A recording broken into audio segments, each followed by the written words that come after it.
ദൈവനാമത്തിന് മഹത്വമുണ്ടാകട്ടെ. Journey through Bible ബുക്സിലേക്ക് എവരെയും സ്വാഗതം ചെയ്തുകൊള്ളുന്നു. ഇന്നത്തെ ലെസണിൽ നമ്മൾ പഠിക്കുന്നത് ലൂക്കോസ് എഴുതിയതായ സുവിശേഷമാണ്. ഈ പുസ്തകത്തിൻ്റെ എഴുത്തുകാരനെ സംബന്ധിച്ച് നോക്കുമ്പോൾ അത് ജാതീയ പശ്ചാത്തലത്തിൽ നിന്നും കടന്നു വന്നതായ ലൂക്കോസ് ആണ് ഇതിൻ്റെ എഴുത്തുകാരൻ എന്ന് നമ്മൾക്ക് മനസ്സിലാക്കുവാനായിട്ട് സാധിക്കും. ബൈബിളിലെ മിക്കവാറും എല്ലാ പുസ്തകങ്ങളും തന്നെ യഹൂദന്മാരാണ് എഴുതിയത്, അവരാണ് എൻ്റെ എഴുത്തുകാർ. എന്നാൽ ജാതീയ പശ്ചാത്തലത്തിൽ നിന്ന് കടന്നു വന്നതായ ലൂക്കോസ് മാത്രമാണ് വേദപുസ്തകത്തിലെ 2 പുസ്തകങ്ങൾ എഴുതിയിരിക്കുന്നത് എന്ന് നമ്മൾക്ക് മനസ്സിലാക്കാം.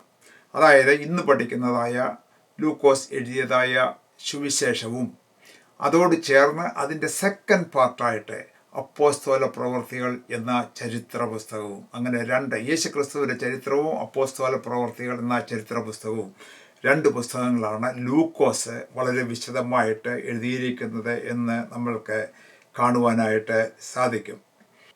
യേശുക്രിസ്തു ഒരു യഹൂദനായിരുന്നു എങ്കിൽ തന്നെയും തൻ്റെ ശുശ്രൂഷയിലും തൻ്റെ പ്രസംഗങ്ങളിലും തൻ്റെ ജീവിതത്തിലും താൻ ഈ ലോകത്തിലേക്ക് കടന്നു വന്നത് ലോകത്തിലെ സകല ജാതിക്കാരെയും വർഗക്കാരെയും സ്നേഹിക്കുവാൻ വേണ്ടിയാണ് എന്നുള്ളതായ ഒരു തീം അദ്ദേഹം എഴുതി ചേർത്തിരിക്കുന്നത് നമ്മൾക്ക് ഇതിൽ വ്യക്തമായിട്ട് കാണുവാനായിട്ട് സാധിക്കും.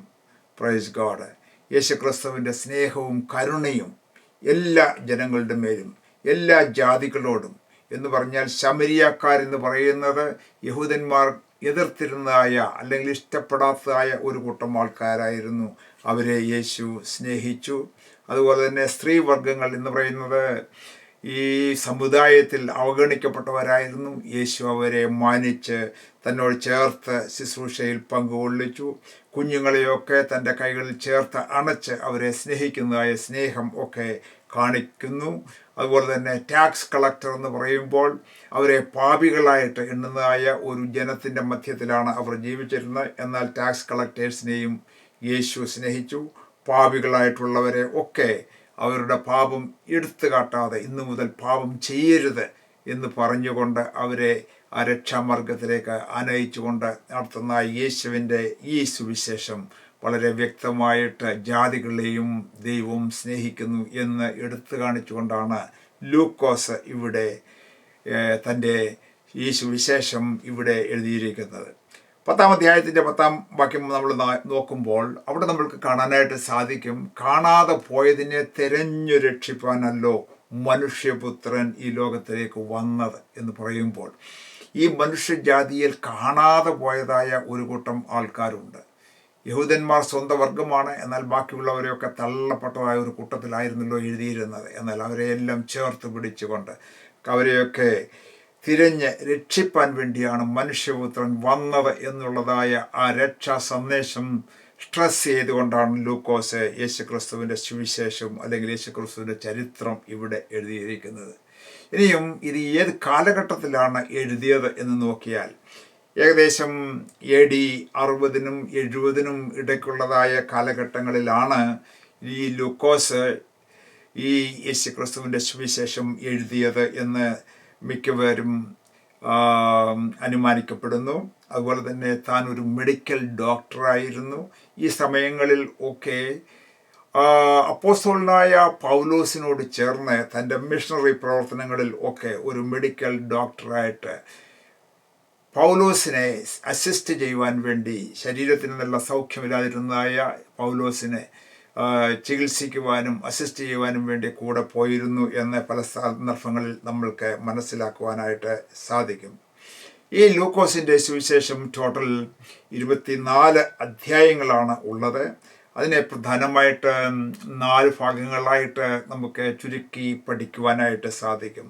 1 മുതൽ 4 വരെയുള്ളതായ അധ്യായങ്ങളിൽ നമ്മൾക്ക് കാണുവാനായിട്ട് സാധിക്കുന്നത് യേശുവിൻ്റെ ജനനം, ബാല്യം എന്ന് പറഞ്ഞാൽ അതിനോട് ചേർന്ന് ഏകദേശം 30 വയസ്സ് വരെ തൻ്റെ മറ്റ് പ്രവർത്തനങ്ങൾ ഒന്നും കാണാതെ ആ വിഷയങ്ങളെ സംബന്ധിച്ചാണ് ആദ്യത്തെ 4 അധ്യായങ്ങളിൽ നമ്മൾക്ക് കാണുവാനായിട്ട് സാധിക്കുന്നത്.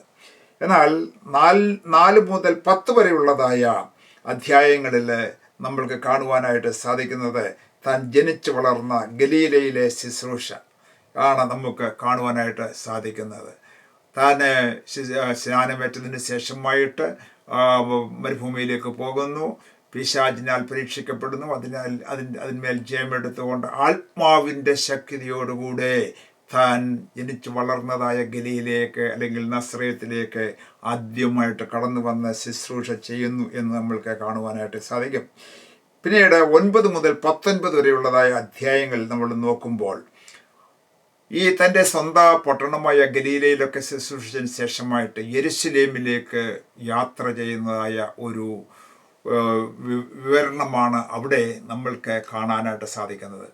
എന്ന് പറഞ്ഞാൽ യെരുശലേമിലേക്ക് പോകുമ്പോൾ ആ പോകുന്ന വഴി പല പട്ടണങ്ങളും സന്ദർശിക്കുന്നു, പലരെയും സൗഖ്യമാക്കുന്നു, പലരെയും ഉപദേശിക്കുന്നു, ആവശ്യമുള്ളവരെയൊക്കെ സഹായിക്കുന്നു. അങ്ങനെ യെരുശലേമിലേക്ക് പോകുമ്പോൾ അതിൻ്റെ പരമപ്രധാനമായ തൻ്റെ ലക്ഷ്യം നിവർത്തിക്കുവാൻ വേണ്ടി യെരുശലേമിലാണ് തൻ്റെ ക്രൂശ് മരണം നിർവഹിക്കേണ്ടത്. അതുമാത്രവുമല്ല, ഈ യെരുശലേം ദേവാലയത്തിലെ പുരോഹിതന്മാരാലും അതുപോലെ തന്നെ ന്യായശാസ്ത്രിമാരാലും പരീശന്മാരാലും ഒക്കെ പരീക്ഷിക്കപ്പെട്ട് അല്ലെങ്കിൽ അവരാൽ പിടിക്കപ്പെട്ട് അവരാൽ ഉപദ്രവം ഏൽക്കപ്പെട്ട് ക്രൂശിൽ മരിക്കുവാൻ വേണ്ടി താൻ വന്നു എന്നറിഞ്ഞുകൊണ്ട് അവിടേക്കുള്ള ഒരു യാത്രയാണ്, യെരുശലേമിലേക്കുള്ള യാത്രയാണ് നമ്മൾക്ക് കാണാനായിട്ട് സാധിക്കുന്നത് 19 വരെയുള്ളതായ അധ്യായങ്ങളിൽ.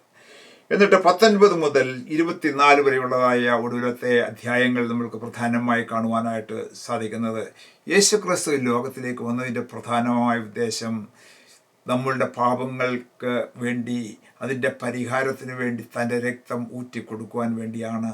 ആ ക്രൂശീകരണം എന്നതായ ആ പ്രവർത്തനത്തിലൂടെ ആ ക്രൂശീകരണം അവിടെ നിർവഹിക്കപ്പെടുന്നതായിട്ട് കാണുന്നു. അത് മാത്രമല്ല, തന്നെ അവിടെ അടക്കി ആ കല്ലറയ്ക്ക് അവൻ തന്നെ ഒതുക്കി നിർത്തുവാനായിട്ട് സാധിക്കുന്നില്ല. അവിടെ ഒന്നും ഉയർത്തുന്നതായ യേശുവിനെ നമുക്ക് കാണാനായിട്ട് സാധിക്കുന്നു. പിന്നീട് പരിശുദ്ധാത്മാവിനെ കുറിച്ചുള്ളതായ വാഗ്ദത്തം ഉയർപ്പിന് ശേഷമായിട്ട് ശിഷ്യന്മാർക്ക് നൽകുന്നു. അങ്ങനെ ഈ അധ്യായങ്ങളിൽ കൂടി ഉള്ളതായ ഒരു സ്പീഡ് ജേർണിയാണ് തുടർന്ന് നമ്മൾ ഇനിയും ചെയ്യുവാനായിട്ട് പോകുന്നത്. 1-ാം അധ്യായത്തിലേക്ക് നമ്മൾ കടന്നു വരുമ്പോൾ അല്പം കൂടെ വിശദമായിട്ട് പഠിക്കുമ്പോൾ അവിടെ നമുക്ക് ആദ്യമായിട്ട് കാണുന്നത് ഇങ്ങനെയാണ്: ശ്രീമാനായ തിയോഫിലോസേ, ആദ്യം മുതൽ കണ്ട സാക്ഷികളും വചനത്തിൻ്റെ ശുശ്രൂഷകരുമായവർ നമ്മെ ഭരമേൽപ്പിച്ചതുപോലെ നമ്മളുടെ ഇടയിൽ പൂർണ്ണമായി പ്രമാണിച്ചു വരുന്ന കാര്യങ്ങളെ വിവരിക്കുന്ന ഒരു ചരിത്രം ചമപ്പാൻ പലരും തുനിഞ്ഞിരിക്കൊണ്ട് നിനക്ക് ഉപദേശം ലഭിച്ചിരിക്കുന്ന വാർത്തയുടെ നിശ്ചയം നീ അറിയേണ്ടതിന് അത് ക്രമമായി എഴുതുന്നത് നന്ന് ആദ്യം മുതൽ സകലവും സൂക്ഷ്മമായി പരിശോധിച്ചിട്ട് എനിക്ക് തോന്നിയിരിക്കുന്നു. ഈ എഴുത്തിൻ്റെ ഉദ്ദേശവും ആർക്കു വേണ്ടിയാണ് എഴുതുന്നത് എന്നുള്ളതായ കാര്യങ്ങൾ ഒക്കെ ഇവിടെ നമ്മൾക്ക് കാണുവാനായിട്ട് സാധിക്കും. ആരാണ് തിയോഫിലോസ് എന്ന് പറയുന്നത്? പ്രത്യേകമായ ചരിത്രത്തിൽ അദ്ദേഹത്തെക്കുറിച്ച് കാണുന്നില്ല. എന്നാൽ തിയോഫിലോസിനെ വന്ദനം ചെയ്യുന്ന ശ്രീമാനായ തിയോഫിലോസെ എന്നൊക്കെ വിളിച്ച് ഒരു വളരെ ബഹുമാനാർത്ഥം വന്ദനം ചെയ്യുമ്പോൾ അന്നത്തെ സംസ്കാരത്തിൽ റോമൻ ഭരണത്തിൽ ഉള്ളതായ ഒരു വ്യക്തിയെയാണ് ഇത്രമാത്രം ബഹുമാനം കൊടുത്തുകൊണ്ട് താൻ വിളിക്കുന്നത്. അവന് തനിക്ക് വേണ്ടിയാണ് ഈ സുവിശേഷം എഴുതുന്നത് എന്ന് നമ്മൾക്ക് മനസ്സിലാക്കുവാനായിട്ട് സാധിക്കും.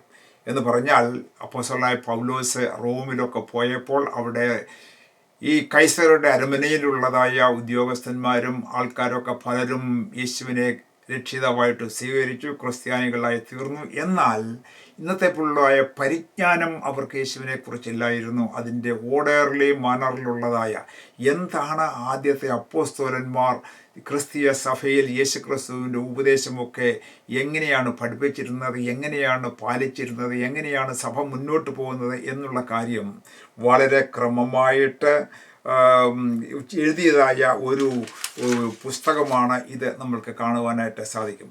അതുമാത്രമല്ല, അത് വളരെ സൂക്ഷ്മമായിരിക്കണം. അതിനകത്ത് തെറ്റുകളൊന്നും കാണുവാനായിട്ട്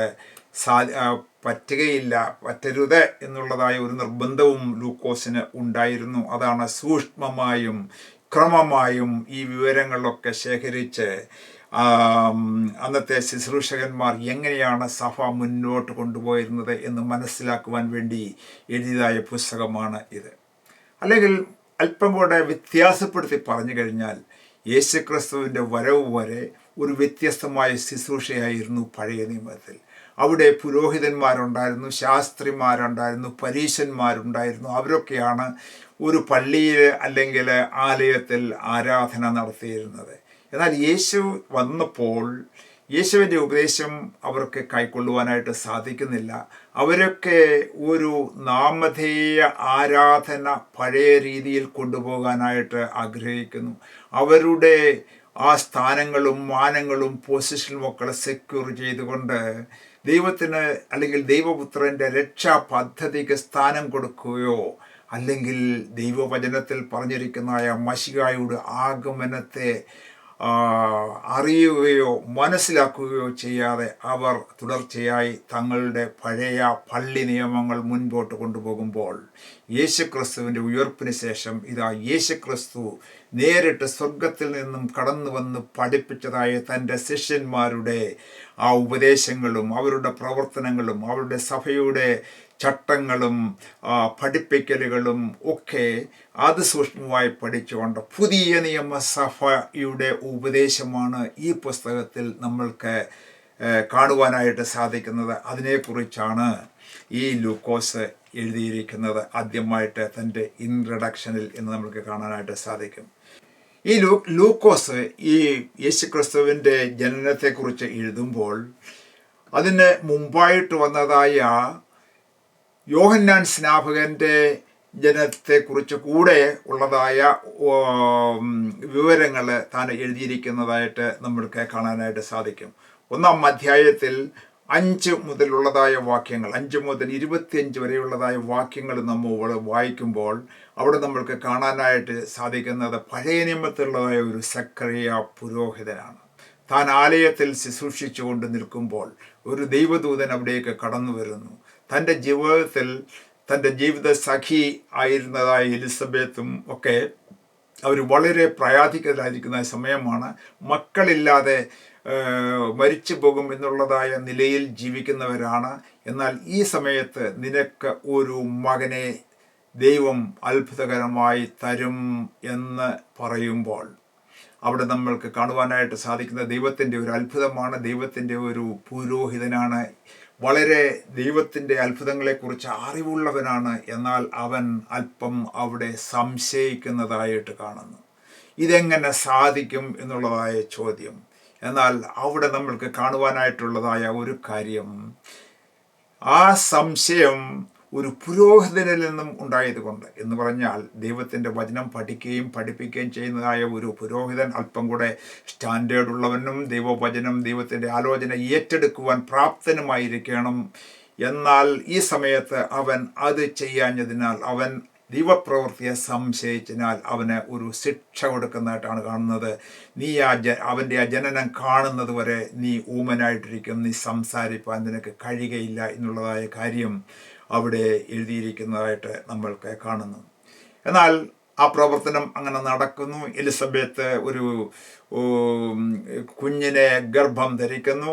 6 മാസം കഴിയുമ്പോൾ ഇതാ മറ്റൊരു സംഭവത്തിലേക്ക് ആണ് നമ്മളെ വിരൽ ചൂണ്ടി കാണിക്കുന്നത്.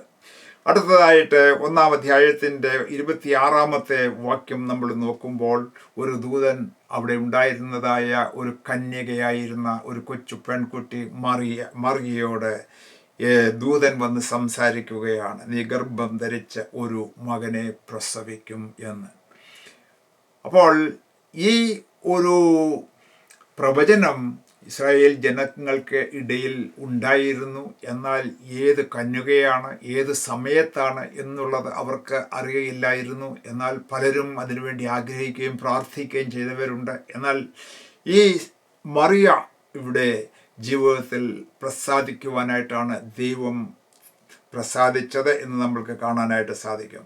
1-ാം അധ്യായത്തിൻ്റെ 34-ാമത്തെ വാക്യം നമ്മൾ നോക്കുമ്പോൾ അവൾ ഈ ദൂതൻ്റെ സംസാരം കേൾക്കുമ്പോൾ അവൾ ചോദിക്കുന്നത് ഇത് എങ്ങനെ സംഭവിക്കും എന്നുള്ളതായ ഒരു ക്വസ്റ്റ്യനാണ് അവിടെ നമുക്ക് കാണാനായിട്ട് സാധിക്കുന്നത്. എന്നാൽ ഇതിന് മുമ്പായിട്ട് ഇവിടെ ഉണ്ടായിരുന്ന സെക്കരിയ പുരോഹിതൻ ഒരു ക്വസ്റ്റ്യൻ സംശയപൂർവ്വം ചോദിച്ചപ്പോൾ അവനെ ശിക്ഷിച്ചതായിട്ട് കാണുന്നു. കാരണം അവൻ വേദപുസ്തകത്തിൽ പഠിപ്പിക്കുന്നവനും അറിവുള്ളവനുമാണ്. അവൻ്റെ ജീവിതത്തിൽ നിന്നും ദൈവം അത് പ്രതീക്ഷിച്ചില്ല. എന്നാൽ ഇവിടെ ഈ കന്യക മറിയാം എന്ന് പറയുന്നതായ മേരി വളരെ ഒരു കൊച്ചു പെൺകുട്ടിയാണ്. അവൾക്ക് വേദപുസ്തകത്തിൽ ഈ സെക്രിയാവിനെ പോലെ വലിയ അറിവോ പഠിത്തമോ അല്ലെങ്കിൽ പഠിപ്പിക്കുന്നതിനുള്ളതായ കാര്യങ്ങളോ ഒന്നും അതിനുള്ളതായ ശേഷി ഇല്ല എന്നുള്ളത് ദൈവത്തിന് അറിയാം. അതുകൊണ്ട് അവളെ സംശയിച്ചത് കൊണ്ട് അവൾക്ക് ഒന്നും ശിക്ഷ ഉണ്ടാകുന്നില്ല എന്നുള്ളതായ കാര്യമാണ് നമ്മൾക്ക് ഇവിടെ കാണാനായിട്ട് സാധിക്കുന്നത്. ദൈവത്താൽ എല്ലാം അസാധ്യമാണ് എന്ന് പറഞ്ഞുകൊണ്ട് അവളെ സമാധാനിപ്പിക്കുകയും ധൈര്യപ്പെടുത്തുകയും ചെയ്യുന്നു. അവൾ അത് ഏറ്റെടുക്കുന്നതായിട്ടാണ് നമ്മൾക്ക് കാണുന്നത്. നമ്മളുടെയും ജീവിതത്തിൽ ഈ കാര്യം നമ്മൾ വളരെ ശ്രദ്ധേയമാണ്. ദൈവത്തിൻ്റെ വചനം നമ്മൾ പഠിക്കുകയും മനസ്സിലാക്കുകയും ചെയ്തതിന് ശേഷമായിട്ട് അത് അനുസരിക്കാതെ പോയാൽ അതിനുള്ളതായ ശിക്ഷയുണ്ട്. എന്നാൽ ദൈവവചനം അറിയാതെ തെറ്റിൽ പോകുന്നതായ ഒരു വ്യക്തിക്ക് അത്രയും ഘനമായ ശിക്ഷ ഉണ്ടായിരിക്കയില്ല എന്നുള്ളതാണ് ഈ രണ്ട് വ്യക്തികളുടെ ജീവിതത്തിൽ നിന്നും നമ്മൾക്ക് മനസ്സിലാക്കുന്നത്. ദൈവവചനം അറിയാവുന്ന നമ്മൾ കഴിവതും ദൈവവചനം വിശ്വസിക്കണം, അത് അനുസരിക്കണം, അതിനായിട്ട് കാത്തിരിക്കണം എന്നുള്ളതാണ് നമുക്ക് ഇവിടെ പഠിക്കുവാനായിട്ടുള്ളതായ ലെസൺ എന്ന് നമുക്ക് കാണുന്നത്. ഇനിയും ഇതെങ്ങനെ സംഭവിക്കും എന്നുള്ളതായ ചോദ്യം ചോദിക്കുമ്പോൾ അവിടെ നമ്മൾക്ക് കാണുവാനായിട്ട് സാധിക്കുന്നത് ഇത് ദൈവത്താൽ എല്ലാം സാധ്യമാണ്. പരിശുദ്ധാത്മാവ് നിന്റെ മേൽ നിഴലിടും, നിന്നിൽ നിന്ന് ഉത്ഭവിക്കുന്ന വിശുദ്ധ പ്രജ ലോകരക്ഷിതാവായിട്ട് വരും, അവൻ ദൈവം നമ്മോടുകൂടെ എന്നുള്ളതായ പേരുള്ളതായ ഇമ്മാനുവേൽ എന്നുള്ളതായ പേര് വിളിക്കും എന്നുള്ളതായ കാര്യങ്ങളൊക്കെ നമ്മൾക്ക് അറിയാവുന്നതായ കാര്യമാണ്. ഇനി ചാപ്റ്റർ 2 കടന്നു വരാം. അവിടെ നമുക്ക് കാണുവാനായിട്ട് സാധിക്കുന്നത് യേശുവിൻ്റെ ജനനം കൂടുതൽ വിശദമായിട്ട് എഴുതിയിരിക്കുന്നതായ കാര്യമാണ്. എങ്ങനെ യേശു ബേത്ലഹേമിൽ ജനിക്കുന്നു എന്നുള്ളതായ കാര്യം വിശദമായിട്ട് 2:1 മുതലുള്ളതായ വാക്യങ്ങളിൽ നമ്മൾക്ക് കാണുവാനായിട്ട് സാധിക്കും. അവിടെ ഓഗസ്തോസ് കൈസർ ഭരിക്കുന്നതായ കാലം എന്ന് പറയുന്ന റോമൻസ് ആണ് ഈ യെരുശലേമിനെ അല്ലെങ്കിൽ ഇസ്രായേലിനെ ആ കാലത്ത് ഭരിച്ചുകൊണ്ടിരുന്നത്. എന്നാൽ റോമിൽ ആണ് കൈസർ തൻ്റെ ആസ്ഥാനം ഉറപ്പിച്ചിരുന്നത്. ഓഗസ്തോസ് കൈസർ എന്ന് പറയുന്നതായ സീസറാണ് അന്നത്തെ കാലത്ത് ഭരിച്ചുകൊണ്ടിരുന്നത്. അന്നത്തെ രീതി അനുസരിച്ച് ഓരോ രാജ്യത്തും എത്രമാത്രം ആൾക്കാരുണ്ട് എന്നുള്ളതായ സെൻസസ് ഒക്കെ എടുക്കുന്നതായ ഒരു പതിവ് ഉണ്ടായിരുന്നു. അങ്ങനെയുള്ളതായ സെൻസസ് എടുക്കുവാൻ വേണ്ടി എല്ലാവരും അവരവർ ജനിച്ചതായ സ്ഥലത്തിലേക്ക് പോകണമെന്നുള്ള ഒരു നിയമം ഉണ്ടായിരുന്നു. എന്നാൽ ഈ യോസഫും മറിയയും ദാവീദിൻ്റെ കുടുംബക്കാരായതിനാൽ യെരുശലേമിലേക്ക് ആ കാര്യത്തിന് വേണ്ടി പോയി. അവിടെ വെച്ചാണ് യേശുവിൻ്റെ ജനനം നടക്കുന്നത്. അങ്ങനെ യേശുവിൻ്റെ ജനനം കൊടുക്കുവാൻ വേണ്ടിയാണ് ഈ യോസേഫും മറിയയും നസ്രയത്തിൽ നിന്നും ഈ ബേത്ലഹേമിലേക്ക് കടന്നുപോയത് എന്ന് നമ്മൾ അറിഞ്ഞിരിക്കുകയാണ്. Praise God. അന്ന് യാത്ര ചെയ്തത് കഴുതപ്പുറത്താണ്. ഇന്നത്തെ പോലെ ബസ്സോ കാറോ ഒന്നും തന്നെ ഇല്ലായിരുന്നു. അതുപോലെ തന്നെ കഴുതപ്പുറത്ത് പാവപ്പെട്ടവരുടെ ഒരു കുടുംബമായിരുന്നു അവർ. അങ്ങനെയുള്ളതായ പാവപ്പെട്ടവരുടെ വാഹന മൃഗമായ കഴുതപ്പുറത്താണ് ജോസഫും മറിയയും കൂടെ യാത്ര ചെയ്യുന്നത്. അവിടെ യെരുശലേമിൽ ചെന്നപ്പോൾ അവിടെ നമുക്ക് 2:7 നമുക്ക് കാണുന്നു. പ്രസവവേദന എടുക്കുന്നതായ മറിയയെ ഇവിടെ കാണാനായിട്ട് സാധിക്കുന്നു. ഏതെങ്കിലും ഒരു മുറി കിട്ടുവാൻ വേണ്ടി അവൻ അന്വേഷിക്കുന്നു, ഒന്നും കൊടുത്തില്ല. വഴിയമ്പലം അവിടെയുണ്ട്. ഇന്നത്തെ കാലത്തെ ഹോട്ടലോ എന്ന് പറയുന്നത് പോലെയുള്ളതായ സ്ഥലങ്ങൾ, വാടകയ്ക്കൊക്കെ കൊടുക്കുന്നതായ ടെമ്പററി ആയിട്ട് കൊടുക്കുന്നതായ സ്ഥലങ്ങൾ അവിടെ ഉണ്ടായിരുന്നു. അതൊന്നും ഇവർക്ക് കിട്ടിയില്ല എന്നാണ് പറയുന്നത്. അപ്പോൾ ഇവിടെ നമുക്ക് ഒരു കാര്യം മനസ്സിലാക്കുവാനായിട്ടുള്ളത്, സ്വർഗീയ ഉന്നതികളെ വെടിഞ്ഞ് ആ സ്വർഗമഹിമകളെ വെടിഞ്ഞ് ഈ ലോകത്തിലേക്ക് കടന്നു വന്നതായ യേശു ഈ സകലത്തെയും, ഈ ലോകത്തെയും, ആകാശത്തെയും, ഭൂമിയെയും, നക്ഷത്രങ്ങളെയും, സൂര്യനെയും എല്ലാം ഉണ്ടാക്കിയവനായ തൻ്റെ സ്വന്തം കൈകൊണ്ട് അല്ലെങ്കിൽ സ്വന്തം വാക്കുകൊണ്ട് നിർമ്മിച്ചതായ യേശു ഈ ലോകത്തിലേക്ക് വന്നപ്പോൾ ഒന്ന് കിടക്കുവാൻ സ്ഥലമില്ലായിരുന്നു എന്ന് ഉള്ളതായ വാർത്തയാണ് ആദ്യമായിട്ട് ഇവിടെ എഴുതിയിരിക്കുന്നത്. അപ്പോൾ എങ്ങനെയാണ് ഒരു പശുത്തൊട്ടിയിൽ ആണ് തന്നെ മറിയ പ്രസവിച്ചത് എന്ന് കാണുന്നു. രണ്ടാമതായിട്ട് കാണുന്നത് ഒരു ശീലകൾ ചുറ്റിയതായ ശിശുവിനെയാണ് കാണുന്നത്. ആ സ്വർഗീയ മഹിമകളെ വിട്ട് സ്വർഗത്തിലെ തേജസ് വാരി ചുറ്റിയിരുന്നതായ ആ യേശു തമ്പുരാൻ ഈ ലോകത്തിലേക്ക് കടന്നു വന്നപ്പോൾ ഈ ലോകത്തിൽ ഒന്നും അവനില്ലായിരുന്നു. ശീലകൾ ചുറ്റിയതായ ഒരു ശിശുവിനെയാണ് കാണുന്നത്. സാധാരണ രാജാക്കന്മാരുടെ രാജകൊട്ടാരങ്ങളിൽ രാജകുമാരന്മാരോ കുമാരികളോ ജനിക്കുമ്പോൾ ഇങ്ങനെ ശീലകൾ ചുറ്റിയതായ കുഞ്ഞുങ്ങളെ അല്ല സാധാരണയായിട്ട് കാണിക്കുന്നത്. വളരെ വിശേഷപ്പെട്ടതായ വസ്ത്രങ്ങളൊക്കെയാണ് അവരെ ധരിപ്പിക്കുന്നത്. എന്നാൽ സർവനാഥനും നമ്മളുടെ രക്ഷിതാവും സകലത്തെ സൃഷ്ടിച്ചവനുമായ കർത്താവ് വന്നപ്പോൾ ശീലകൾ ചുറ്റിയവനായ ഒരു പൈതലായിട്ടാണ് ഇവിടെ ആദ്യം അവതരിക്കുന്നത് എന്ന് നമ്മൾക്ക് കാണുവാനായിട്ട് സാധിക്കും. Praise God. 2-ാം അധ്യായത്തിലേക്ക് നമ്മൾ കടന്നു വരുമ്പോൾ 2-ാം അധ്യായത്തിൻ്റെ 22 മുതൽ 24 വരെയുള്ളതായ വാക്യങ്ങൾ ഒക്കെ വായിക്കുമ്പോൾ അവിടെ നമുക്ക് കാണുന്നത് മോശയുടെ ന്യായപ്രമാണ പ്രകാരം അവളുടെ ശുദ്ധീകരണകാലം തികഞ്ഞപ്പോൾ കഴിഞ്ഞൂലായ ആണൊക്കെയും കർത്താവിന് വിശുദ്ധമായിരിക്കണമെന്ന് കർത്താവിൻ്റെ ന്യായപ്രമാണത്തിൽ എഴുതിയിരിക്കുന്നത് പോലെ അവനെ കർത്താവിന് അർപ്പിപ്പാനും ഒരു കുറുപ്രാവിനെ 2 പ്രാൺകുഞ്ഞിനെയോ കർത്താവിൻ്റെ ന്യായപ്രമാണത്തിൽ കൽപ്പിച്ചതുപോലെ യാഗം കഴിപ്പാനും അവർ അവനെ യെരുശലേമിലേക്ക് കൊണ്ടുപോയി എന്നാണ് വചനത്തിൽ വിശദമായിട്ട് എഴുതിയിരിക്കുന്നത്.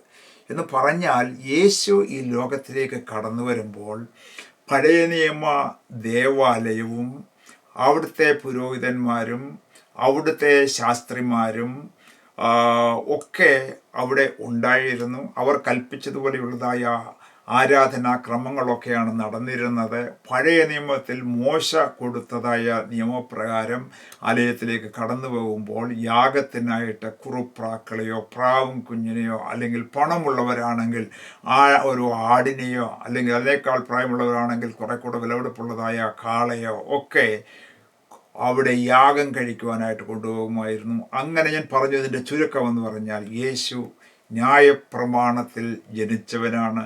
ന്യായപ്രമാണത്തിലാണ് തൻ്റെ ജീവിതം അവിടെ യാഗത്തോടുകൂടെ ആരംഭിക്കുന്നു. എന്നാൽ ഈ യാഗങ്ങളെയൊക്കെ നിർത്തിയിട്ട് ഈ ശുശ്രൂഷകളെയൊക്കെ നിർത്തിയിട്ട് ഈ ആലയത്തിൻ്റെ സ്വരൂപമൊക്കെ ഒന്ന് മാറ്റിയിട്ട് ആ ആലയം നമ്മളുടെ ഹൃദയത്തിൽ യഥാർത്ഥമായി പ്രതിഷ്ഠിച്ചിട്ട് യേശുവിൻ്റെ രക്തം ഈ മൃഗങ്ങളുടെയും പക്ഷികളുടെയും രക്തത്തിന് പകരമായിട്ട് എന്നും പൂർണ്ണമായിട്ട് നമ്മളെ ശുദ്ധി വരുത്തുന്ന യേശുവിൻ്റെ രക്തം തളിച്ച് നമ്മൾ ശുദ്ധീകരിക്കപ്പെട്ട് ദൈവത്തിൻ്റെ സന്നിധിയിലേക്ക് ഒരു പുരോഹിതൻ്റെയും ആവശ്യമില്ലാതെ ധൈര്യത്തോടെ പോകുവാൻ വേണ്ടിയാണ് യേശു ഈ ലോകത്തിലേക്ക് വന്നത്. അപ്പോൾ യേശു ഈ ലോകത്തിലേക്ക് ന്യായപ്രമാണത്തിൻ്റെ സമയത്ത് വന്നു. ന്യായപ്രമാണത്തിൽ അവൻ ജനിച്ചു. എന്നാൽ അവൻ ന്യായപ്രമാണത്തെ പൂർത്തീകരിച്ചത് തൻ്റെ മരണത്തോടുകൂടെയാണ്. ഈ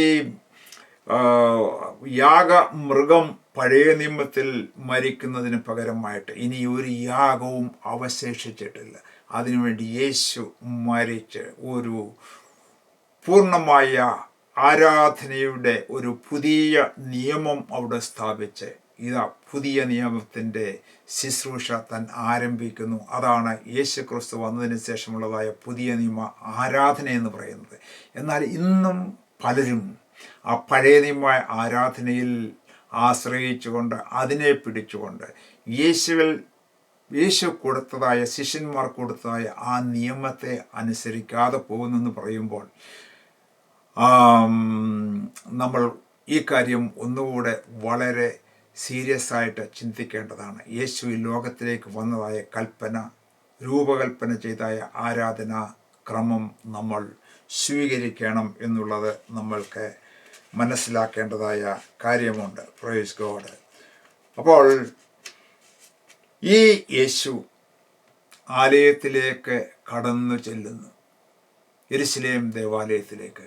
അവിടെ 2 വ്യക്തികളെ നമ്മൾക്ക് കാണുവാനായിട്ട് സാധിക്കും. ലൂക്കോസിൻ്റെ സുവിശേഷം 2-ാം അധ്യായം 27-ാമത്തെ വാക്യം നമ്മൾ നോക്കുമ്പോൾ ആലയത്തിലേക്ക് കടന്നു ചെല്ലുമ്പോൾ യേശു കുഞ്ഞിനെ നോക്കി കാത്തിരുന്നതായ വയോധികനായ ഒരു മനുഷ്യൻ്റെ കഥയാണ് ഇവിടെ എഴുതിയിരിക്കുന്നത്. ഇവിടെ എഴുതിയിരിക്കുന്നത് ഇങ്ങനെയാണ്: അവൻ ആത്മനിയോഗത്താൽ ദേവാലയത്തിൽ ചെന്നു. യേശു എന്ന പൈതലിനു വേണ്ടി ന്യായപ്രമാണത്തിന്റെ ചട്ടപ്രകാരം ചെയ്യുവാൻ അമ്മയപ്പന്മാർ അവനെ അകത്തു കൊണ്ടിരുന്നപ്പോൾ അവൻ അവനെ കയ്യിൽ ഏന്തി ദൈവത്തെ പുകഴ്ത്തി. ആരെക്കുറിച്ചാണ് ഈ പറയുന്നത്? ശിമയോൻ എന്ന് പറയുന്നതായ ഒരു വയോധികനായ ഒരു ദൈവഭക്തനായ മനുഷ്യനാണ്. അവൻ്റെ പ്രത്യേകത എന്താണ്? 27-ാമത്തെ വാക്യത്തിൽ കാണുന്നത്, അവൻ ആത്മനിയോഗത്താൽ ദൈവാലയത്തിൽ ചെന്നു. യേശു പൈതലിനെയും കൊണ്ട് ആലയത്തിലേക്ക് കടന്നു ചെന്നപ്പോൾ ഇതാ ആത്മനിയോഗത്താൽ, പഴയ നിയമത്തേക്കാൾ വ്യത്യസ്തമായ ചില പദപ്രയോഗങ്ങൾ ഈ പുസ്തകത്തിൽ നമ്മൾക്ക് കാണുവാനായിട്ട് സാധിക്കും. ഒന്ന്, ആത്മാവിൻ്റെ നിയോഗത്തിന് വളരെ പ്രാധാന്യം നൽകിക്കൊണ്ടാണ് ഈ ശിമയോൻ ദൈവപുത്രനായ യേശുവിനെ സ്വീകരിപ്പാനായിട്ട് ആലയത്തിലേക്ക് കടന്നു ചെല്ലുന്നത് എന്ന് മനസ്സിലാക്കുകയാണ്. അതുപോലെ തന്നെ മറ്റൊരു പദപ്രയോഗം നമ്മൾ ഓർത്തിരിക്കേണ്ടത്, യേശുവിൻ്റെ ജനനത്തിൻ്റെ ആ സമയത്ത് ദൂതൻ സ്വർഗത്തിൽ നിന്ന് വരുമ്പോൾ മറിയയോട് പറയുന്നത് ഇങ്ങനെയാണ്: കൃപ ലഭിച്ചവളെ, നിനക്ക് വന്നവനും. ഇത് കൃപായുഗമായിട്ട് ആരംഭിക്കുവാൻ ദൈവം പദ്ധതിയിട്ടപ്പോൾ കൃപ ലഭിച്ചവളെ, ആദ്യം മറിയയ്ക്കാണ് കൃപ ലഭിച്ചവളെ എന്ന് ഒരു പ്രത്യേകമായ പേര് കൊടുക്കുന്നത്. അതിനുശേഷമായിട്ട് ഈ യുഗത്തെ തന്നെ ഒരു കൃപായുഗമായിട്ട് അതിനോട് ചേർന്ന്, യേശുവിൻ്റെ ജനനത്തോട് ചേർന്ന്, യേശുവിൻ്റെ മരണത്തോട് ചേർന്ന് കൃപായുഗം എന്ന ഒരു യുഗം തന്നെ സൃഷ്ടിക്കപ്പെടുന്നതായിട്ട് കാണുന്നു. ഈ യുഗത്തിൻ്റെ പ്രത്യേകതയാണ് പരിശുദ്ധാത്മാവ് ഈ ലോകത്തിലേക്ക് ദൈവം അയച്ചു. പരിശുദ്ധാത്മാവിൻ്റെ നിയോഗത്താൽ ശുശ്രൂഷകൾ നടക്കുന്നു. ദൈവത്തിൻ്റെ ആലോചന നമ്മളെ അറിയിക്കുന്നു. ദൈവത്തിൻ്റെ വചനത്തിൻ്റെ മർമ്മങ്ങൾ നമ്മളെ അറിയിക്കുന്നു എന്നുള്ളത് ഈ ആത്മാവിൻ്റെ പ്രവർത്തനത്താൽ നടക്കുന്നതായ കാര്യമാണ്. അപ്പോൾ യേശുവിനെയും കൊണ്ട് ഈ ആലയത്തിലേക്ക് കടന്നു ചെന്നപ്പോൾ ശിമയോൻ എന്ന വയോധികനായ മനുഷ്യൻ ആത്മനിയോഗത്താൽ യേശുവിനെ എടുത്ത് അവൻ്റെ കൈകളിൽ ഏന്തി ഒരു പ്രാർത്ഥിക്കുന്നതായിട്ട് നമ്മൾക്ക് കാണുവാനായിട്ട് സാധിക്കുന്നു. ഇവിടെ ഞാൻ വായിച്ചത്, കർത്താവിൻ്റെ ക്രിസ്തുവിനെ കാണും മുമ്പേ മരണം കാണുകയില്ല എന്ന് പരിശുദ്ധാത്മാവിനാൽ അവന് അരുളപ്പാട് ഉണ്ടായിരുന്നു. അവൻ ആത്മനിയോഗത്താൽ ദേവാലയത്തിൽ ചെന്നു. യേശു എന്ന പൈതലിനു വേണ്ടി ന്യായപ്രമാണത്തിൻ്റെ ചട്ടപ്രകാരം ചെയ്യുവാൻ അമ്മയപ്പന്മാർ അവനെ അകത്തുകൊണ്ടിരുന്നപ്പോൾ അവൻ അവനെ കൈകളിൽ ഏന്തി ദൈവത്തെ പുകഴ്ത്തി. ഇപ്പോൾ നാഥ, തിരുവചനം പോലെ നീ അടിയനെ സമാധാനത്തോടെ വിട്ടയക്കുന്നു. ജാതികൾക്ക് വെളിപ്പെടുവാനുള്ള പ്രകാശവും നിന്റെ ജനമായ ഇസ്രായേലിൻ്റെ മഹത്വമായി യേശുവിനെ അവൻ കൈകളിലെടുത്ത് ദൈവത്തെ സ്തുതിക്കുന്നതായ ഒരു കാഴ്ചയാണ്. അതുപോലെ തന്നെ ജാതികൾക്ക് വെളിപ്പെടുവാനുള്ള പ്രകാശമായിട്ടാണ് യേശുവിനെ കയ്യിലെടുത്തുകൊണ്ട് ഈ ശിമയോൻ പ്രവചനമായിട്ട് പറയുന്നത്. എന്താണ് ഈ ജാതികൾക്ക് വെളിപ്പെടുവാനുള്ള പ്രകാശം? അതുവരെയും ജാതികളെ അഗ്നിനരകത്തിനുള്ള വിറകായിട്ട് യഹൂദന്മാർ കണക്കാക്കിയിരുന്നു. ദൈവരാജ്യത്തിൽ അവർക്ക് യാതൊരു പങ്കുമില്ലായിരുന്നു. എന്നാൽ യേശു ഈ ലോകത്തിലേക്ക് കടന്നു വന്നു. പ്രത്യേക ലൂക്കോസിൻ്റെ സുവിശേഷത്തിൽ ഇത് എഴുതിയിരിക്കുന്നത്, ജാതികളെ സ്നേഹിച്ചു, സകല ജാതികളോടും എൻ്റെ സുവിശേഷം അറിയിക്കണം എന്ന് പറയുന്നതായ ഒരു പുസ്തകം ആണ് ഈ ലൂക്കോസിൻ്റെ സുവിശേഷത്തിൽ നമ്മൾക്ക് കാണുവാനായിട്ട് സാധിക്കുന്നത്. 31-ാമത്തെ വാക്യം വായിക്കുമ്പോൾ തുടർന്ന് വീണ്ടും താൻ പറയുന്നത്, നീ സകല ജാതികളുടെയും മുമ്പിൽ ഒരുക്കിയിരിക്കുന്ന നിന്റെ രക്ഷയെ എൻ്റെ കണ്ടുവല്ലോ എന്ന് പറഞ്ഞു.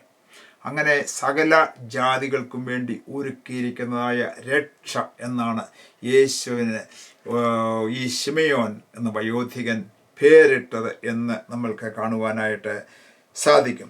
അതുപോലെ തന്നെ 2:36 വാക്യം നമ്മൾ വായിക്കുമ്പോൾ അവിടെ മറ്റൊരാളെ കൂടെ ഇവിടെ ഈ ആലയത്തിൽ നമ്മൾക്ക് കാണുവാനായിട്ട് സാധിക്കുന്നു. അവളുടെ പേര് ആശേർ ഗോത്രത്തിൽ ഫനുവേലിൻ്റെ മകളായ ഹന്ന എന്നൊരു പ്രവാചക ഉണ്ടായിരുന്നു. അവൾ കന്യാകാലത്തിൽ തന്നെ ഭർത്താവിനോട് കൂടെ 7 സംവത്സരം കഴിച്ചു. 84 സംവത്സരം വിധവയും വളരെ വയസ്സെന്നവളുമായി ദേവാലയം വിട്ട് പിരിയാതെ ഉപവാസത്തോടും പ്രാർത്ഥനയോടും കൂടെ രാവും പകലും ആരാധന ചെയ്തു പോന്നു. ആ നാഴികയിൽ അവളും അടുത്ത് എന്ന് ദൈവത്തെ സ്തുതിച്ചു. യെരുശലേമിൻ്റെ വീണ്ടെടുപ്പിനെ കാത്തിരുന്ന എല്ലാവരോടും അവനെക്കുറിച്ച് പ്രസ്താവിച്ചു. Praise God. അപ്പോൾ ഈ യേശുക്രിസ്തുവിനെ ആലയത്തിലേക്ക് കൊണ്ടുചെന്നപ്പോൾ ഈ ശിമയോനും ഹന്നായും ആത്മനിറവോടുകൂടെ ദൈവത്തെ സ്തുതിക്കുന്നു. ഈ യേശുവിനെ കുറിച്ചുള്ള ആ പ്രവചനം ഉദ്ധരിച്ചുകൊണ്ട് അവർ ദൈവത്തെ സ്തുതിക്കുന്നു. ഇനിയും ഞങ്ങൾക്ക് മരിച്ചാലും സാരമില്ല, യേശു ക്രിസ്തുവിനെ കണ്ടുവല്ലോ എന്നുള്ളതായ ആഗ്രഹം അവരുടെ ജീവിതത്തിൽ പൂർത്തീകരിക്കുന്നതായിട്ടാണ് നമ്മൾക്ക് ഇവിടെ കാണുവാനായിട്ട് സാധിക്കുന്നത്. Praise God. ഇനിയും നമ്മൾ ഈ പുസ്തകത്തിൽ നമ്മൾ നോക്കുമ്പോൾ ആത്മാവിൻ്റെ ശക്തിയോടെ എന്നുള്ളതായ ആ വാക്ക് ഈ സുവിശേഷത്തിൽ ഉടനീളം നമ്മൾക്ക് കാണുവാനായിട്ട് സാധിക്കുന്നു. ആത്മാവിൻ്റെ ശക്തി, ആത്മാവിൻ്റെ പ്രവർത്തനം എന്ന് പറയുമ്പോൾ നമ്മുടെ കർത്താവായ യേശു ക്രിസ്തു സ്നാനപ്പെട്ടപ്പോൾ പരിശുദ്ധാത്മാവ് അവിടെ സാക്ഷ്യപ്പെടുത്തി പ്രാവിൻ്റെ രൂപത്തിൽ എന്ന് നമ്മൾക്ക് കാണാനായിട്ട് സാധിക്കുന്നുണ്ട്. സക്കരിയാവും എലിസബത്തും ആത്മാവിൽ നിറയുന്നതായ ചരിത്രം ഇവിടെ രേഖപ്പെടുത്തിയിട്ടുണ്ട്. അതുപോലെ തന്നെ ഹന്ന പ്രവാചകി ആത്മ നിറവുള്ളവളായിരുന്നു, അതിന് സ്ട്രെസ് ചെയ്യുന്നു. യേശു ക്രിസ്തു ബാപ്റ്റിസം ചെയ്തപ്പോൾ പരിശുദ്ധാത്മാ നിറവോടുകൂടെ യോർദാൻ നദിയിൽ മടങ്ങി ആത്മനിറവോടുകൂടി ആത്മാവിൻ്റെ ശക്തിയോടുകൂടെ മരുഭൂമിയിലേക്ക് പോകുന്നു. വീണ്ടും സാത്താനാൽ പരീക്ഷിക്കപ്പെട്ടതിന് ശേഷമായിട്ട് അവൻ ആത്മനിറവോടുകൂടെ തൻ്റെ സ്വന്തം പട്ടണമായ നാസറേത്തിലേക്ക് ശുശ്രൂഷയ്ക്ക് വേണ്ടി കടന്നു വരുന്നു എന്നുള്ളതായ കാര്യങ്ങൾ ഒക്കെ നമ്മൾക്ക് കാണുവാനായിട്ട് സാധിക്കുന്നു. അപ്പോൾ പരിശുദ്ധാത്മാവിന് വളരെയധികം പ്രാധാന്യം ഈ പുതിയ നിയമത്തിലുണ്ട് എന്നുള്ളത് നമ്മൾ മനസ്സിലാക്കിയിരിക്കണം. ബിഗിനിങ്ങിൽ തന്നെ അത് സ്ട്രെസ് ചെയ്തുകൊണ്ടാണ് സുവിശേഷങ്ങൾ നമ്മൾക്ക് കാണുവാനായിട്ട് സാധിക്കുന്നത്. ഇനിയും 2-ാം അധ്യായത്തിൻ്റെ 42-ാമത്തെ വാക്യം നമ്മൾ വായിക്കുമ്പോൾ അവിടെ നമ്മൾക്ക് കാണുവാനായിട്ട് സാധിക്കുന്നത്, അവന് 12 വയസ്സായപ്പോൾ അവർ പതിവ് പോലെ പെരുന്നാളിന് പോയി. പെരുന്നാൾ കഴിഞ്ഞ് മടങ്ങി പോന്നപ്പോൾ ബാലനായ യേശു യെരൂശലേമിൽ താമസിക്കുന്നതായ ചരിത്രം അവിടെ നമുക്ക് കാണുന്നു. 46-ാമത്തെ വാക്യം നമ്മൾ നോക്കുമ്പോൾ 3 നാൾ കഴിഞ്ഞ ശേഷം അവൻ ദേവാലയത്തിൽ ഉപദേഷ്ടാക്കന്മാരുടെ നടുവിൽ ഇരിക്കുന്നതും അവരുടെ ഉപദേശം കേൾക്കുകയും അവരോട് ചോദിക്കുകയും ചെയ്യുന്നതും കണ്ടു. അവൻ്റെ വാക്ക് കേട്ടവർക്കെല്ലാം അവൻ്റെ വിവേകത്തിലും ഉത്തരങ്ങളിലും വിസ്മയം തോന്നി.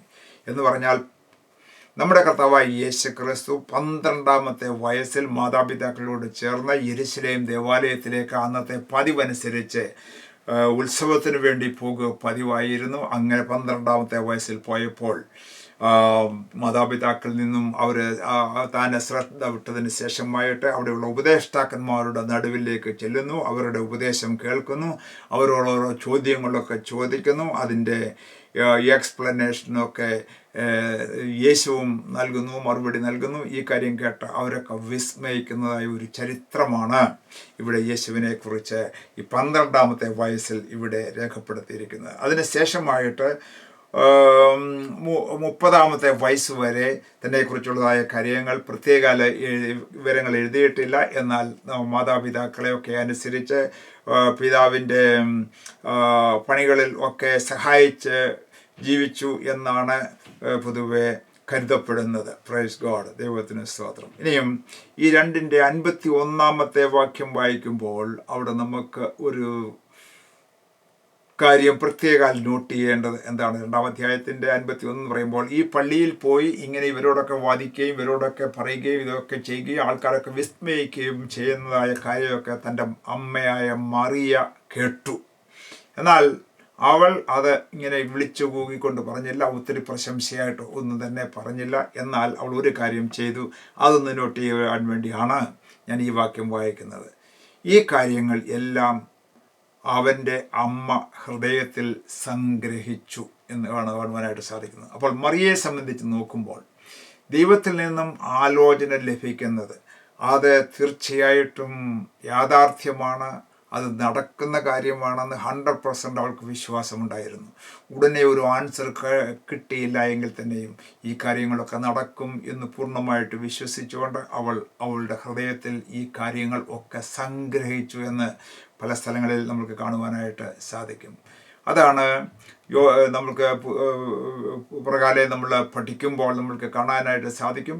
ഖാനാവിലെ കല്യാണത്തിന് കടന്നു ചെല്ലുമ്പോൾ അവൻ്റെ ഉള്ളതായ ആൾക്കാരോട് വീഞ്ഞു പോരാതെ വരുമ്പോൾ ഈ ഹൃദയത്തിൽ സംഗ്രഹിച്ചിരിക്കുന്നതായ ആ നിശ്ചയത്തിൻ്റെ ഉറപ്പിലാണ് അവൾ പറയുന്നത്, നിങ്ങൾ അവൻ എന്തെങ്കിലും കൽപ്പിച്ചാൽ അതുപോലെ ചെയ്യുവിൻ, കാരണം അവൻ ദൈവപുത്രനാണെന്നും അവനിൽ കൂടെ ഈ ലോകരക്ഷിതാവായിട്ട് വന്നിരിക്കുന്ന അനേകർ അവരിൽ കൂടെ രക്ഷപ്പെടുമെന്നും ആശ്വാസം പ്രാപിക്കും എന്നുള്ളതായ നിശ്ചയം അവൾക്ക് ഉണ്ടായിരുന്നു എന്ന് നമ്മൾക്ക് മനസ്സിലാക്കുവാനായിട്ട് സാധിക്കും. പ്രൈസ് ഗോഡ്, ദൈവത്തിന് സ്തോത്രം.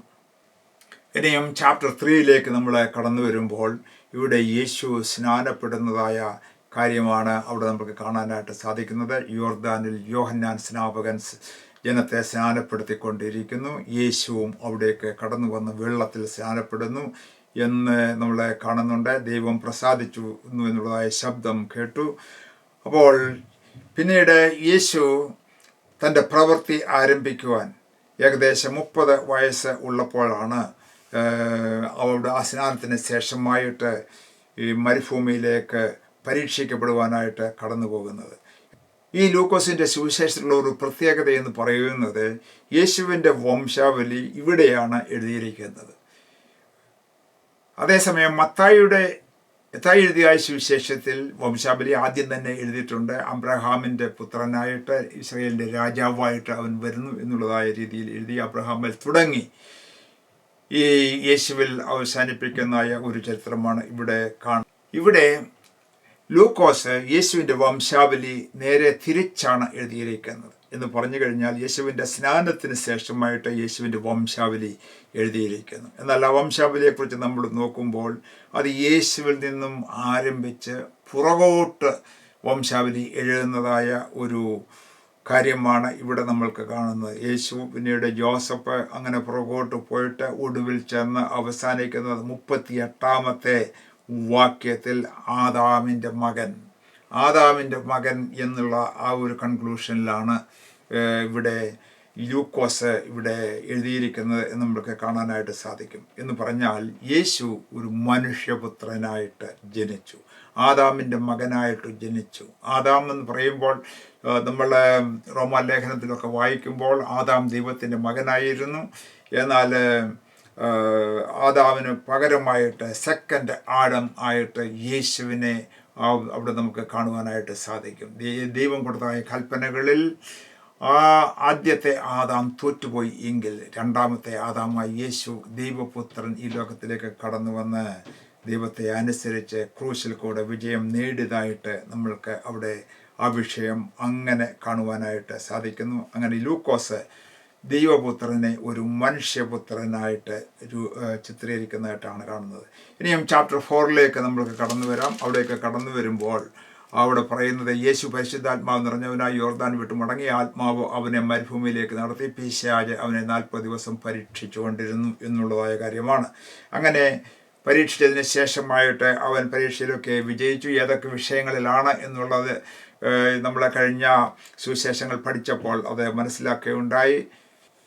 4-ാം അധ്യായത്തിൻ്റെ 14-ാമത്തെ വാക്യത്തിൽ നമ്മൾ കടന്നു വരുമ്പോൾ യേശു ആത്മാവിൻ്റെ ശക്തിയോടെ ഗലീലയിലേക്ക് മടങ്ങിച്ചെന്നു. അപ്പോൾ സാത്താൻ്റെ പരീക്ഷകളിലൊക്കെ വിജയിച്ചതിന് ശേഷമായിട്ട് ആത്മാവിൻ്റെ ശക്തിയോടുകൂടെ, മുമ്പ് നമ്മൾ പറഞ്ഞതുപോലെ ആത്മാവിൻ്റെ ശക്തി ഉണ്ടെങ്കിൽ മാത്രമേ നമ്മൾക്ക് പുതിയ നിയമത്തിൽ വിജയകരമായ ശുശ്രൂഷ ചെയ്യുവാൻ സാധിക്കുകയുള്ളൂ, വിജയകരമായ ക്രിസ്തീയ ജീവിതം നയിക്കുവാനായിട്ട് സാധിക്കുകയുള്ളൂ, പിശാചിനെ ജയിക്കുവാനായിട്ട് സാധിക്കുകയുള്ളൂ. ഇവിടെ ആദ്യമായിട്ട് കാണുന്ന നമ്മുടെ ആത്മനാഥനായ യേശു ക്രിസ്തു ആത്മാവിൻ്റെ ശക്തിയോടെ യേശു തൻ്റെ സ്വന്തം നാടായ ഗലീലയിലേക്ക് കടന്നു വന്ന് അവിടെ ശുശ്രൂഷിച്ചു. 4:16 നമ്മൾ നോക്കുമ്പോൾ അവൻ വളർന്നു വന്നതായ നസറേത്തിൽ വന്നു. അവിടെ ആ ശബത്തിൽ അവളുടെ പള്ളിയിൽ പ്രസംഗിക്കുന്നതായ കാര്യമാണ് നമുക്ക് കാണുന്നത്. 4:18 വാക്യം നമ്മൾ നോക്കുമ്പോൾ അവിടെ നമുക്ക് കാണുന്നത് യേശു ഒരു ഭാഗം എടുത്ത് വായിച്ചു. യെശയ്യാ പ്രവാചകൻ്റെ പുസ്തകത്തിൽ നിന്നും അവിടെ പുസ്തകം വിടർത്തി ആ ഭാഗം അവൻ എടുത്ത് വായിക്കുന്നു. ദരിദ്രന്മാരോട് സുവിശേഷം അറിയിപ്പാൻ കർത്താവ് എന്നെ അഭിഷേകം ചെയ്യുകയാൽ അവൻ്റെ ആത്മാവ് എൻ്റെ മേൽ ഉണ്ട് എന്ന് തൻ്റെ കൈകൊണ്ട് തന്നെ പുസ്തകം എടുത്ത് വായിക്കുന്ന ഒരു ചിത്രമാണ് അവിടെ നമുക്ക് കാണാനായിട്ട് സാധിക്കുന്നത്. തുടർന്ന് വായിക്കുന്നത് ബദ്ധന്മാർക്ക് വിടുതൽ, കുരുടന്മാർക്ക് കാഴ്ച പ്രസംഗിപ്പാനും പീഡിതന്മാരെ വിടുവിപ്പാനും കർത്താവിൻ്റെ പ്രസാദ വർഷം പ്രസംഗിപ്പാനും എന്നെ അയച്ചിരിക്കുന്നു എന്നുള്ളതായ വാക്യം. അവിടെ വായിച്ചതിന് ശേഷമായിട്ട് യേശു പറയുകയാണ്, ഇന്ന് നിങ്ങൾ ഈ വചനം കേൾക്കയിൽ ഈ തിരുവെഴുത്തിന് നിവർത്തി വന്നിരിക്കുന്നു എന്ന് പറഞ്ഞ് തുടങ്ങി. യെശയ്യാ പ്രവാചകൻ പ്രവചിച്ചതായ ആ പ്രവചനം അന്നുള്ളതായ പുരോഹിതന്മാരും ശാസ്ത്രിമാരും പരീശന്മാരും ഒക്കെ പഠിക്കുകയും അത് പഠിപ്പിക്കുകയും ചെയ്യുന്നവരാണ് മശിഹ വരുമെന്ന് പഠിപ്പിച്ചുകൊണ്ട്. എന്നാൽ ഈ മശിഹ വന്നത് അവർക്ക് മനസ്സിലായില്ല. എന്നാൽ മശിഹ ഈ ലോകത്തിലേക്ക് കടന്നു വന്നു. താൻ തന്നെ ഈ വാക്യം വായിച്ചു. എന്നിട്ട് പറയുകയാണ്, ഇതിന് ഇന്ന് നിവർത്തി വന്നിരിക്കുന്നു എന്ന് പറഞ്ഞാൽ, നിങ്ങൾ നോക്കിയിരുന്ന മശിഹ ഇതാ നിങ്ങളുടെ മുമ്പിൽ ഇരിക്കുന്നു. ഈ മശിഹ ഇങ്ങനെയുള്ളതായ പ്രവർത്തനങ്ങൾ ചെയ്യുവാൻ വേണ്ടി, ശുശ്രൂഷ ചെയ്യുവാൻ വേണ്ടിയാണ് ഈ ലോകത്തിലേക്ക് കടന്നു വന്നത് എന്ന് പ്രസംഗിക്കുന്നു. എന്നാൽ ആ ഓഡിയൻസിൻ്റെ അവരുടെ റിയാക്ഷൻ എങ്ങനെയായിരുന്നു എന്ന് നമ്മൾ നോക്കുമ്പോൾ, അവർ വേറൊരു രീതിയിലാണ് ചിന്തിക്കുന്നത്. ഇവൻ നമ്മുടെ അടുത്തുള്ള ഈ ജോസഫിൻ്റെ മകനല്ലേ, അവൻ്റെ സഹോദരന്മാരും സഹോദരിമാരും ഒക്കെ ഇന്ന ആൾക്കാരല്ലേ, അപ്പോൾ ഇവൻ ഇങ്ങനെ പ്രസംഗിക്കുന്നത് എന്തുവാ? ഈ ആള് ഞാനാണെന്ന് പറയുന്നത്, ദൈവപുത്രൻ ഞാനാണെന്ന്, മശിഹ ഇവനാണെന്ന് പറയുവാൻ കാരണമെന്താണ് എന്ന് പറഞ്ഞുകൊണ്ട് എന്തു ചെയ്തു? അവർ അവനെ പട്ടണത്തിൽ നിന്നും പുറത്താക്കി. യേശുവിനെ ഈ കാര്യം സത്യം പറഞ്ഞതുകൊണ്ട് അവനെ പട്ടണത്തിൽ നിന്നും ഉന്തി തള്ളി പുറത്താക്കി എന്നാണ് നമുക്ക് കാണാനായിട്ട് സാധിക്കുന്നത്. അതുമാത്രമല്ല, ആ മലയുടെ മുകളിലേക്ക്, മലകളൊക്കെ നിറഞ്ഞതായ സ്ഥലമാണത്, ആ മലയുടെ മുകളിലേക്ക് കൊണ്ടുപോയിട്ട് തലകീഴായി തള്ളിയിടാനായിട്ട് നോക്കി. അങ്ങനെ മനുഷ്യമായ രീതിയിൽ അവർ അങ്ങനെ ചെയ്തു. യേശു അവരുടെ നടുവിൽ കൂടി നടന്ന് പോയി. അപ്പോൾ യേശു ദൈവപുത്രനാണല്ലോ. അവരുടെ തള്ളലിലും അവരുടെ വീഴ്ചയിലും അകപ്പെട്ടു പോകാതെ അവൻ അവിടെ നിന്നും നടന്ന് പോയി എന്നാണ് നമ്മൾക്ക് കാണുവാനായിട്ട് സാധിക്കുന്നത്. ഇനി ചാപ്റ്റർ 4:5 നമ്മൾ നോക്കുമ്പോൾ അവിടെ നമുക്ക് കാണാനായിട്ട് സാധിക്കുന്നത് യേശുവിൻ്റെ ശുശ്രൂഷകൾ വ്യത്യസ്തമായ നിലകളിൽ കാണുന്നു എന്നാണ് നമുക്ക് കാണുന്നത്. 4:16 നമ്മൾ വായിക്കുമ്പോൾ, താൻ വളർന്ന പട്ടണമായ നസ്രയത്തിൽ ശുശ്രൂഷിച്ചു. അത് നമ്മൾ ഓൾറെഡി ഡിസ്കസ് ചെയ്ത് വായിച്ചു. അവരുടെ റിയാക്ഷൻ എങ്ങനെയായിരുന്നു എന്ന് നമ്മൾ കേട്ടു. 4:15 എവിടെ ശുശ്രൂഷിച്ചു? അവരുടെ പള്ളികളിൽ, പല പള്ളികളിൽ അവിടെ ഇടങ്ങളിലായിട്ടുണ്ടായിരുന്നു. അവിടെയൊക്കെ പോയി അവിടെയുള്ള ആൾക്കാരോടൊക്കെ ശുശ്രൂഷിക്കുകയുണ്ടായി. 4:31 നോക്കുമ്പോൾ അവിടെയുള്ള അടുത്തുള്ള ഒരു പട്ടണമായിരുന്നു കപ്പർന്നഹൂം എന്നുള്ളതായ പട്ടണം. ആ കപ്പർന്നഹൂമിലേക്ക് യേശു പോയി. അവിടെ പോയി ഈ സത്യം ഒക്കെ വിളിച്ചു പറഞ്ഞു, ശുശ്രൂഷിച്ചു. 4:39 നോക്കുമ്പോൾ ശീമോൻ്റെ വീട്ടിൽ അവിടേക്ക് കടന്നു ചെന്നു. അവിടെ അവൻ്റെ അമ്മായിമ്മ പനി പിടിച്ച് കിടക്കുന്നു.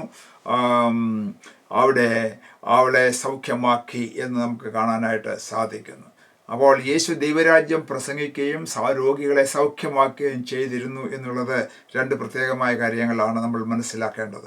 4:42 നോക്കുമ്പോൾ നിർജ്ജനമായ ഒരു പ്രദേശത്ത് യേശുവിനെ കാണുന്നു. അവിടെ തനിയെ പ്രാർത്ഥിക്കുന്നതായ ഒരു യേശു. പ്രാർത്ഥനാ ജീവിതം തനിക്ക് എല്ലാ ദിവസവും ഉണ്ടായിരുന്നു. പ്രഭാത സമയത്തും നേരിട്ടും ഒക്കെ സമയം കിട്ടുമ്പോൾ നിർജ്ജനമായ പ്രദേശങ്ങളിലേക്ക് കടന്നു ചെന്ന് പിതാവിനോട് പ്രാർത്ഥിക്കും, ആലോചന പ്രാപിക്കും. അങ്ങനെയാണ് അതിൻ്റെ ശുശ്രൂഷ ചെയ്തിരുന്നത് എന്ന് കാണുവാനായിട്ട് സാധിക്കും.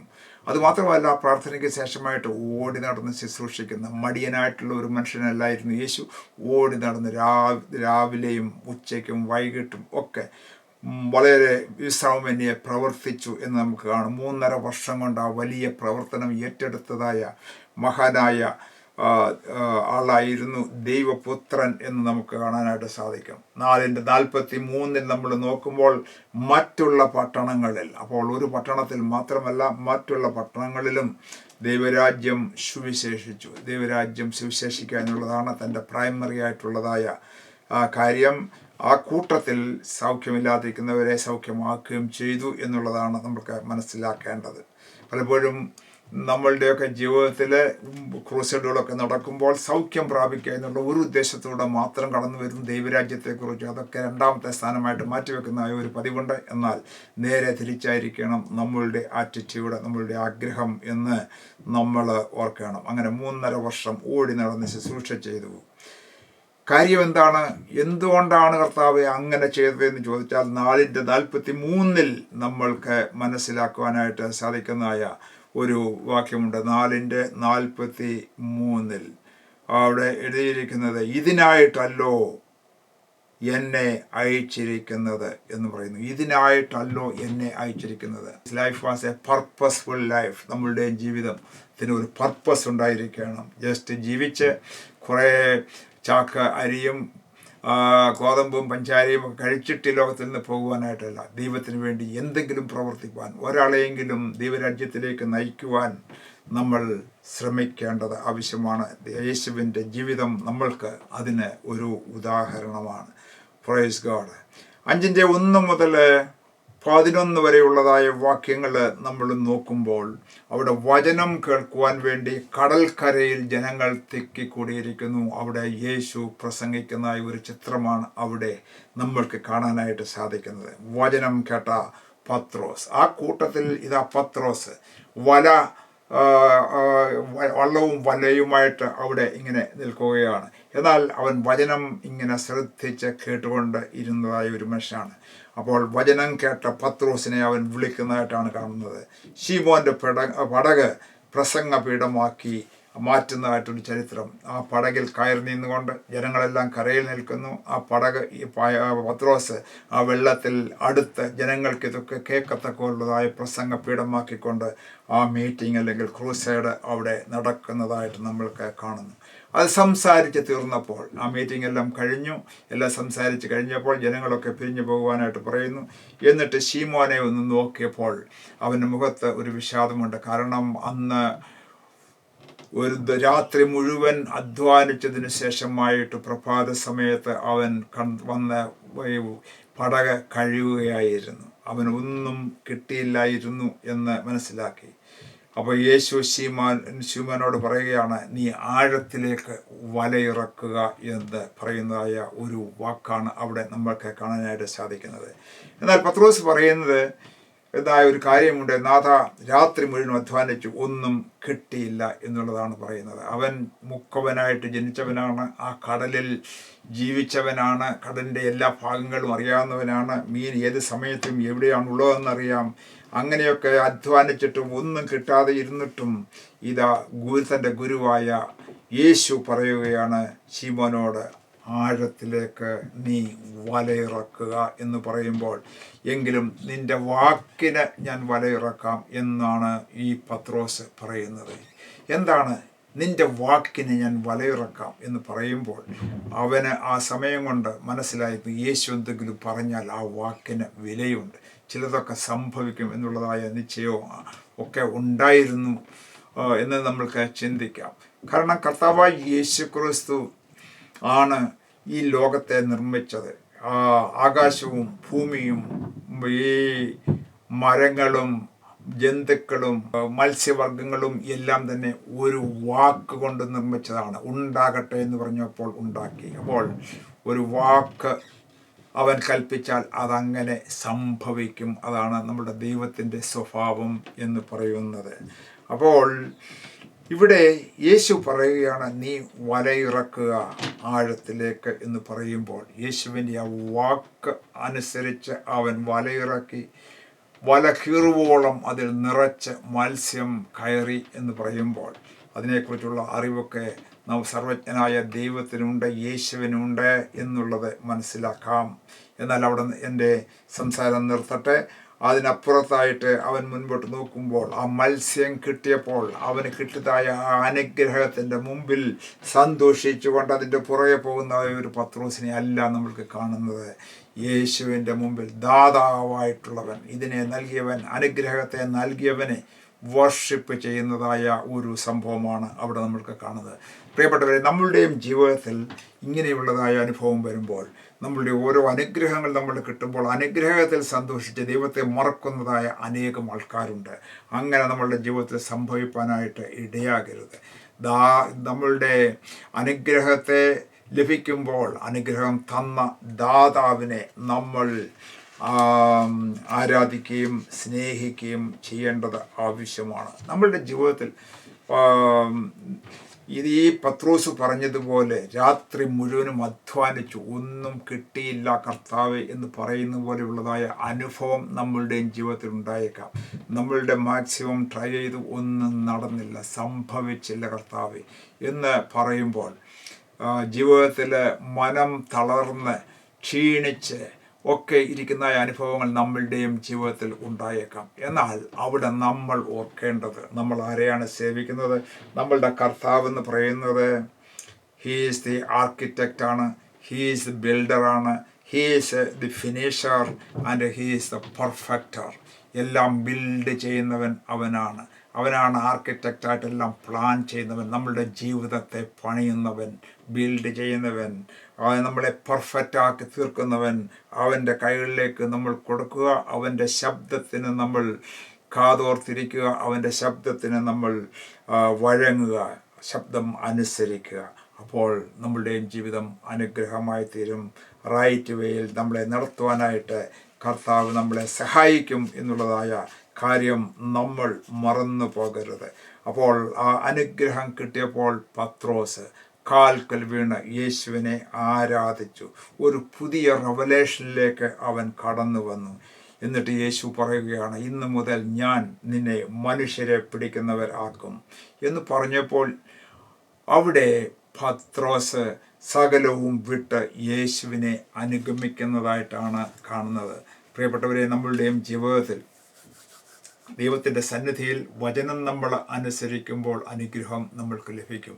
ദൈവസന്നിധിയിൽ നിന്നും ഈ പത്രോസിനെ പോലെ അനുഗ്രഹങ്ങളെ നമ്മളുടെ ജീവിതത്തിൽ നമ്മൾക്ക് പ്രാപിക്കുവാനായിട്ട് സാധിക്കും. ഈ അപ്പോയിൻമെൻറ്റ് ആൻഡ് അസൈൻമെൻറ്റ് ദൈവം നമ്മൾക്ക് തരും. മത്സ്യങ്ങളെ പിടിക്കുന്നതായ ആ ജോലി വിട്ടിട്ട് നീ മനുഷ്യരെ പിടിക്കുന്നവരാക്കും എന്നുള്ളതായ ഒരു അസൈൻമെൻറ്റ് കൊടുത്തു.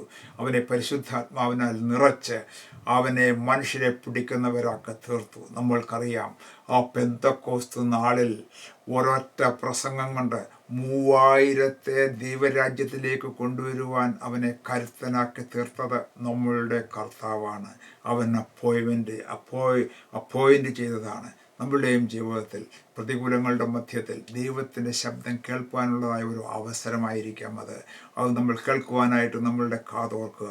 അവൻ എന്തെങ്കിലും പറഞ്ഞാൽ അതുപോലെ ചെയ്യുക. നിൻ്റെ വാക്കിന് ഞാൻ വലയിറക്കാം എന്ന് പറഞ്ഞതുപോലെ കർത്താവിൻ്റെ വാക്ക് എന്തെന്ന് അറിയുക, കേൾക്കുക, അനുസരിക്കുക. അവങ്കിൽ നിന്നും അവൻ്റെ ശബ്ദം വരും, ഞാൻ നിന്നെ മനുഷ്യരെ പിടിക്കുന്നവരാക്കും. നിൻ്റെ ജോലിക്കൊരു വ്യത്യാസം വരും, നിൻ്റെ സംസാരത്തിന് വ്യത്യാസം വരും, നിൻ്റെ ഭാഷയ്ക്ക് വ്യത്യാസം വരും, നിൻ്റെ അധികാരത്തിന് വ്യത്യാസം വരും. അതുമാത്രവുമല്ല, ഹല്ലേലൂയ, സ്തോത്രം.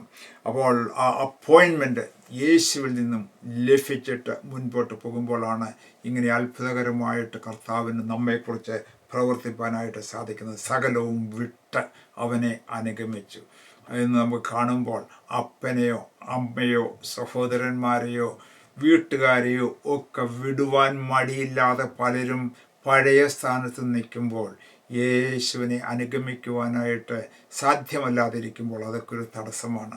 യേശു പറഞ്ഞു, അങ്ങനെയൊക്കെ അവരെ വിടുവാനായിട്ട് പ്രയാസമുള്ളവർക്ക് എന്നെ അനുഗമിക്കുവാൻ സാധ്യമല്ല. എന്നാൽ നമ്മൾക്ക് യേശുവിനെ അനുഗമിക്കുക എന്നുള്ളതാണ് ഇമ്പോർട്ടൻ്റ് ആയിട്ടുള്ളതായ കാര്യം. യേശുവിൻ്റെ ശിഷ്യരായിരിക്കുക എന്നുള്ളതാണ്. ഞാനിവിടെ ഈ പുസ്തകം ഇവിടെ ഞാൻ നിർത്തുന്നു. അടുത്ത ഒരു ലെസൺ കൂടെ നമ്മൾക്ക് ഈ പുസ്തകം പഠിക്കുവാനായിട്ട് സാധിക്കും. കർത്താവ് നമ്മെ ഓരോരുത്തരെയും അനുഗ്രഹിക്കട്ടെ എന്ന് പറയുന്നു. അതുപോലെ തന്നെ ദൈവത്തിൻ്റെ വചനം നമുക്ക് ശ്രദ്ധയോടുകൂടെ പഠിക്കണം. അത് നമ്മുടെ ജീവിതത്തിന് അനുഗ്രഹമായി തീരും. ദൈവത്തിൻ്റെ വചനം കേൾക്കുന്നത് അനുഗ്രഹമാണ്, വായിക്കുന്നത് അനുഗ്രഹമാണ്, അത് ജീവിതത്തിൽ പ്രാവർത്തികമാക്കുന്നതും അനുഗ്രഹമാണ്. ദൈവത്തിൻ്റെ വചനം എന്നേക്കും സ്വർഗത്തിലും സ്ഥിരമായിരിക്കുകയാണ്. അതുകൊണ്ടാണ് നമ്മൾ സ്വർഗത്തിൽ ചെല്ലുമ്പോഴും ഈ വചനത്തിൻ്റെ അടിസ്ഥാനത്തിലാണ് നമ്മൾ ജീവിക്കേണ്ടത്. Praise God. കർത്താവ് നമ്മളെ ഓരോരുത്തരെയും അനുഗ്രഹിക്കുമാറാകട്ടെ. കഴിവതും ഇത് മറ്റുള്ളവർക്ക് കൂടെ ഷെയർ ചെയ്യുവാനായിട്ട് ശ്രമിക്കുക. കർത്താവ് നമ്മെ ഓരോരുത്തരെയും അനുഗ്രഹിക്കുമാറാകട്ടെ.